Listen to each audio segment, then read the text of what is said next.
Good morning everyone. अपना topic है capital gain. इसमें हम आज न्यूमेरिक क्वेश्चन के रूप में क्वेश्चन नंबर 8 स्टार्ट करने जा रहे हैं। देखिए, कैपिटल और गेन दो प्रकार के हैं। एक तो लॉन्ग टर्म कैपिटल गेन, दूसरा है शॉर्ट टर्म कैपिटल गेन। दोनों की आपको कंडीशन पता होना चाहिए कि यदि प्रॉपर्टी आप सोल्ड आउट कर रहे हो और जो उसकी परचेजिंग डेट क्या है और सोल्ड की डेट क्या है।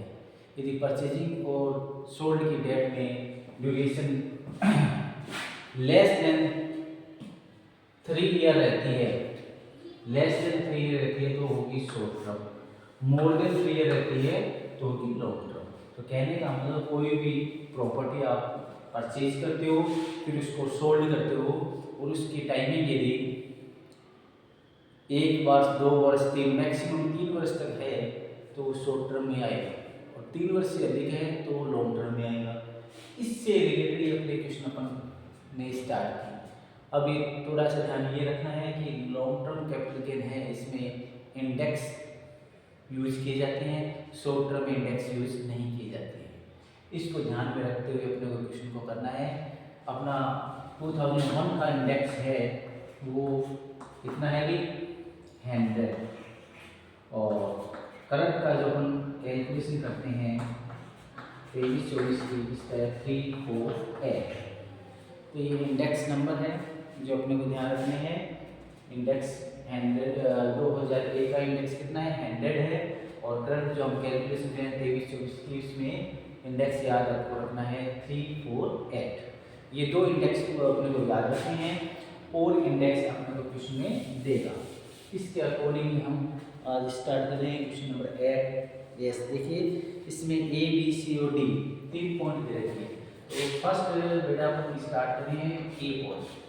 अब ए पॉइंट के जो भी ट्रांजेक्शन है उसको पहले देखते हैं क्या दिया हुआ है। यस, देखिए कहते हैं Shri Jagmohan sold a residential house for ₹9,50,000। Jagmohan ने अपना मकान रेजिडेंशियल हाउस सोल्ड किया है। क्या किया है? सोल्ड किया है। कितने का किया है? 9,50,000, 950 का सोल्ड किया है। क्लियर? आगे अपने को ये कहता है कि हाउस उसने परचेज किया था, वो अपने को दे रखा है। इसने ये हाउस परचेज किया था,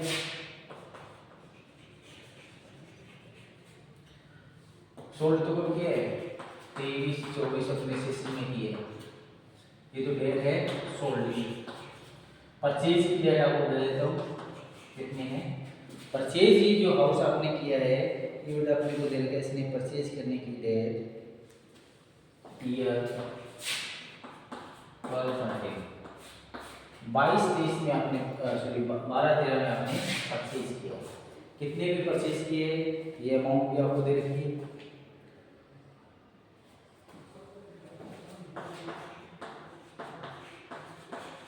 ये इसकी परचेजिंग कॉस्ट। क्लियर? तो आपको मैं अभी बताया था लॉन्ग टर्म और शॉर्ट टर्म के लिए आपको ड्यूरेशन देखने हैं, अवधि देखनी है कि आपने परचेज करने के कितने टाइम में आपने सोल्ड आउट किया है। बड़ा ये तो है परचेज की डेट देख लीजिए, सोल्ड की डेट ये है, तो अपने वो 3 साल वाला ड्यूरेशन आप देख लीजिए। तो डायरेक्टली आपको दिखाई दे रहा है कि इसकी ड्यूरेशन के अकॉर्डिंग ये लॉन्ग टर्म में चला गया। 3 साल से अधिक, 3 क्या 10 साल से अधिक हो गया। ठीक है?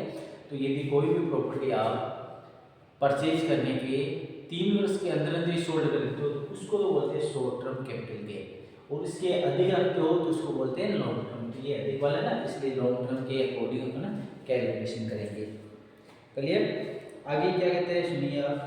ही purchase another residential house in December 2023 for ₹1 lakh which is sold in जनवरी में इसको भी आपने सोल्ड कर दिया 150 में। अब ये ट्रांजैक्शन करने के बाद वो कहता है कि हमने ये मकान था रेजिडेंशियल, इसको सोल्ड आउट कर दिया है, इस डेट को खरीदा था। फिर कहते हैं ये करने के बाद मैंने एक रेजिडेंशियल हाउस फिर परचेज कर लिया, रेजिडेंशियल हाउस परचेज किए। ठीक है, रेजिडेंशियल हाउस आपने परचेज कर लिया है, वो अपने को इसने बता रखा है कितने परचेज किया है, ₹1 लाख। ठीक है, और इसको भी क्या कर दिया आपने, सोल्ड कर दिया है, रेजिडेंशियल हाउस को 150। तो परचेज की डेट और सोल्ड की डेट आपको पता होना चाहिए, कब परचेज किया है, कब सोल्ड किया है। परचेज किया था 1 दिसंबर 23 को,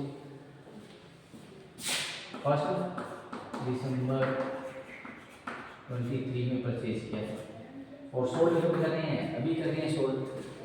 सोल्ड करने की डेट देखिए 1 जनवरी 24, 1 इसमें 1 जनवरी 24 में आपने सोल्ड कर। तो देखिए परचेज की और सोल्ड की डेट आपको दे रखी है, इसी से आप डिसीजन करो कि लॉन्ग टर्म है या शॉर्ट टर्म। सभी क्वेश्चन एक जैसे ही है, आपको ये मेजरमेंट करना है कि लॉन्ग टर्म है या शॉर्ट टर्म है, ये कैलकुलेशन करके आपको देखनी है, उसके बाद ये आप डिसीजन कर पाओगे लॉन्ग टर्म है या शॉर्ट टर्म है।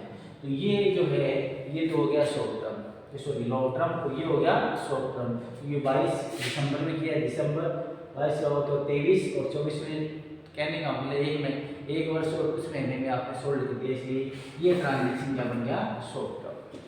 इस प्रकार से तो अपन डिक्लेयर करते हैं कि लॉन्ग टर्म है या शॉर्ट टर्म है, उसके बाद इसको हल करेंगे। अब देखिए इसमें थोड़ा सा और आपको बताता हूं, यदि आप कोई रेजिडेंशियल हाउस सोल्ड करते हो और उससे लॉन्ग टर्म कैपिटल गेन होता है, और उस लॉन्ग टर्म कैपिटल गेन को आप इन्वेस्ट कर देते हो रेजिडेंशियल हाउस में। कहने का मतलब कोई भी प्रॉपर्टी जो लॉन्ग टर्म से आपको लॉन्ग टर्म कैपिटल गेन हो रहा है, और उसको यदि आप नए मकान परचेज करने में इन्वेस्ट कर देते हो, तो आपको डिडक्शन अंडर सेक्शन 54 का बेनिफिट मिलेगा। 54 है, इसमें बेटा 7 पॉइंट दे रखे हैं, उसमें से कोई भी आप एक्टिविटी करते हो तो आपको डिडक्शन मिलेगा। पहला ही पॉइंट इसमें ये है कि मकान बेचकर मकान खरीदते हो तो डिडक्शन मिल जाएगा। अब आपको किसी इसने मकान बेचा है, फिर इसने इन्वेस्ट कर दिया, फिर आपने डिडक्शन क्यों नहीं दिया, ये भी तो कारण है। ये आपने किए एक ही पॉइंट में कहीं, और फिर आपने क्या कर दिया, रेजिडेंशियल हाउस परचेज कर लिया, तो ये 1 लाख का आपको डिडक्शन देना चाहिए था, हमने इसमें डिडक्शन नहीं दिया है। तो इसकी कुछ कंडीशन है वो ध्यान रखनी है कि आप 54 का डिडक्शन जो ले रहे हो जिस हाउस पर, उस हाउस को नेक्स्ट 3 ईयर तक सोल्ड नहीं करोगे, ये ध्यान रखना अपने को। नेक्स्ट 3 ईयर्स तक सोल्ड नहीं होना चाहिए। यदि आप सोल्ड कर देते हो तो वो फिर टैक्सेबल अमाउंट में काउंट किया जाएगा। तो भी हमारे को इसमें एक पॉइंट बताया कि इसमें उसके बाद जो बेनिफिट हुआ उससे आपने रेजिडेंशियल हाउस परचेज किया और फिर सोल्ड कर दिया, इसलिए हम इसका यहाँ पर डिडक्शन की कार्रवाई नहीं करेंगे। डायरेक्टली ये लॉन्ग टर्म की कैलकुलेशन है और ये शॉर्ट टर्म की है। डिडक्शन 54 का डिडक्शन इसको नहीं देंगे, ठीक है। 54 का डिडक्शन इसको क्यों नहीं मिलेगा, क्योंकि जो जिसका ये डिडक्शन लेना चाहता है उस मकान को ये आगे फ्यूचर में 3 वर्ष तक यूज करेगा, बेचेगा नहीं, ये ध्यान रखना है उसको, ठीक है। उस मकान में वो रहे, ठीक है, या उसको खाली रखे, परंतु कंडीशन ये है कि उसको सोल्ड आउट नहीं करेगा, बेचेगा नहीं। ये नहीं कि इसने बेनिफिट दे दिया और उसको बेच दिया।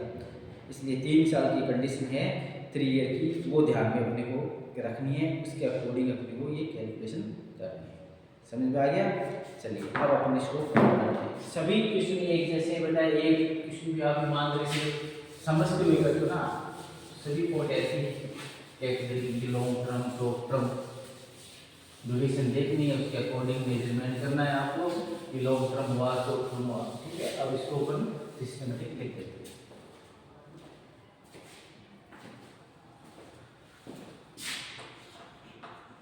Computation of taxable income from capital gain for the assessment year 2023 23, 24, 25। ठीक है, कैलकुलेशन की ऊपर तो क्या लिखते हैं करंट ईयर। ठीक है, करंट ईयर क्या है 24, 25 और कैलकुलेशन किसके करते हैं लास्ट ईयर की 23, 24 की। ये अपने को ध्यान रखना है कौन सा भी हेड आप रख लो। सबसे पहले अपन क्या लिखेंगे इसमें, सबसे पहले कितने में सोल्ड किया है वो लिखा जाएगा।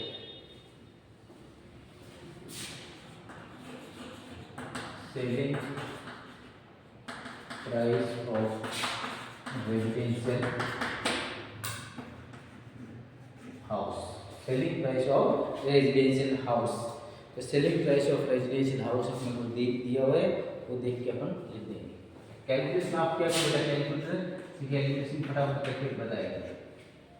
लेस कॉस्ट ऑफ एक्विजिशन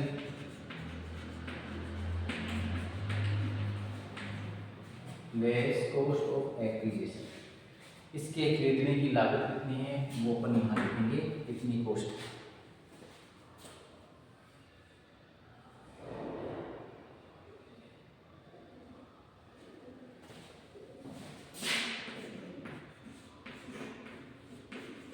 ये कॉस्ट है और इसे ईयर का इंडेक्स अपन लिखेंगे।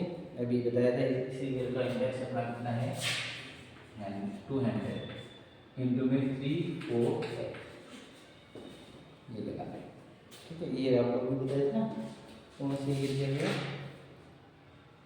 परचेज आपने किया है 12 तरह में, तो 12 तरह का इंडेक्स है 200। 12 तरह का इंडेक्स अपने को दे रखा है नीचे 200 से वो अप्लाई करेंगे। क्लियर, ये कैलकुलेशन करिए ध्यान रख देना, कैलकुलेशन करके इसको कंप्लीट कर देना, ये आपका आंसर आ जाएगा। कैलकुलेशन आपको करनी है long term capital gain, long term capital gain. Clear, ये पॉइंट का है ना, एक पॉइंट का first point. Then second point, second point क्या है शॉर्ट टर्म है इसलिए उसमें इंडेक्स तो लगना नहीं है, डायरेक्ट लिखेंगे ये टैक्सेबल ही आएगा, टीओ लिखा taxable long term capital gain. Clear, इसके बाद आगे बढ़ते हैं। Second point selling price of residential house, selling price of residential house, ये मकान आपने बेचा था 150, ये लेस, अब इसको खरीदा कब था, अभी 1 साल पहले खरीदा था इसलिए इसका क्या लिखेंगे less cost of acquisition, cost of acquisition कितने हैं ₹1 लाख।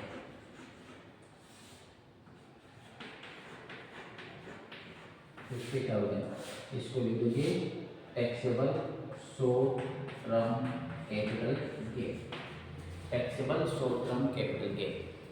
ठीक है, तो इस तरीके से लॉन्ग टर्म का अलग आंसर देना है, शॉर्ट टर्म का अलग है, फर्स्ट पॉइंट कंप्लीट हो गया। इसी तरीके से आप दोस्तों सेकंड पॉइंट करोगे।